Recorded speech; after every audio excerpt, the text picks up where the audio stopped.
Hey, Deb. Hi, Mel. So we keep talking a lot about anti-inflammatory foods, and I always wonder, like, what are those?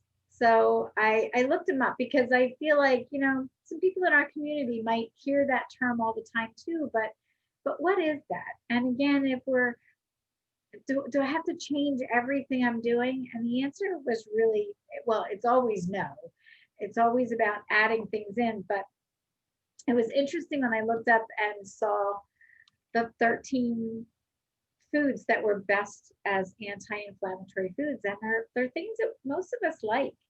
The very first thing that came up was berries, and they just have so many good properties to them. And then fatty fish, your salmon, your sardines, your mackerel, things like that. Um, Broccoli and avocados, green tea, which, even just having a hot green tea every day, or cold, but I tend to like my hot tea. But how easy is that, just to make one of your beverages during the day a cup of hot tea? And that could be a nice way to relax as well. Maybe that's, as you're settling down at the end of the day. Um, Mushrooms, grapes, dark chocolate, yay! Cherries and tomatoes. And I thought, oh well, that's really good. And then of course, turmeric is always one that comes up too, as a spice that you can add to different things.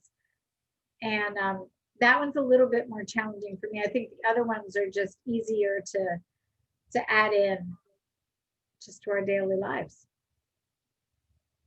I like that. That's a good list. I think maybe we even put that in our next newsletter. We'll just put it like a separate document in Yeah. case you didn't catch all that. But and the turmeric, I tend to, and I forgot yesterday because I made something, but typically when I make something in the crock pot now, I'll just throw it in there. I don't really notice a flavor to it, so it's just easy to do that. And again, that's that quick add in. I mean, I don't even taste it, and I can just throw it in there, and we're good. Hmm.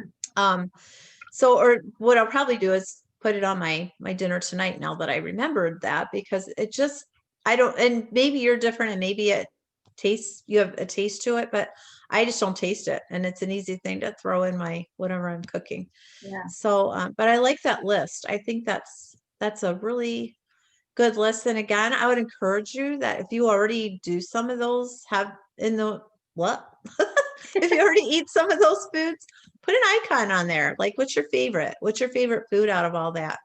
Or is there a gif of your favorite food that you like to eat that's on that list that's an anti-inflammatory? We'd love to see like what you come up with.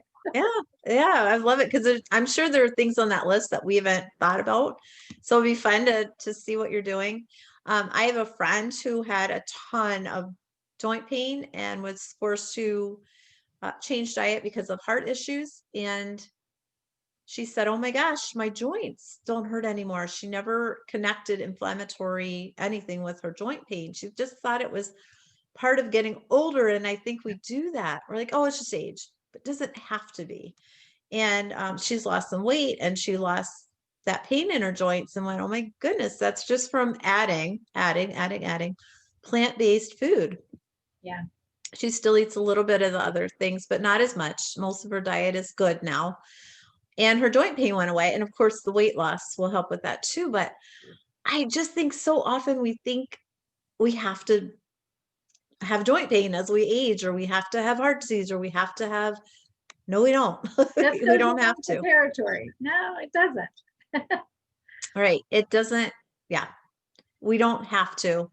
And I don't know if we're going to talk about this another time, but we can say it again that our genetics do have some things in them that we may be predisposed to, but someone said our genetics are the gun and our lifestyle is the trigger. And that is so powerful because we have control over even our genetics. We have control over that depending on what we're doing with our lifestyle. And absolutely adding foods that are going to help with inflammation. That is a huge, great first start. So, but we're empowered, and our community is here to empower you and you us. So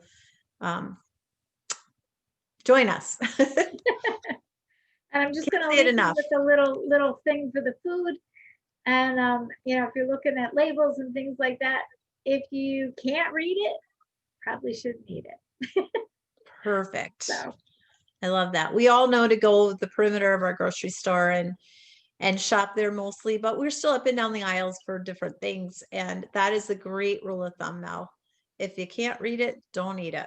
yeah. Love it. All right.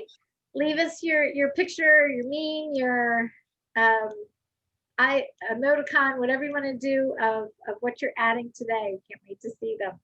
All Yay. right, everybody. Have a great day. Bye. Bye.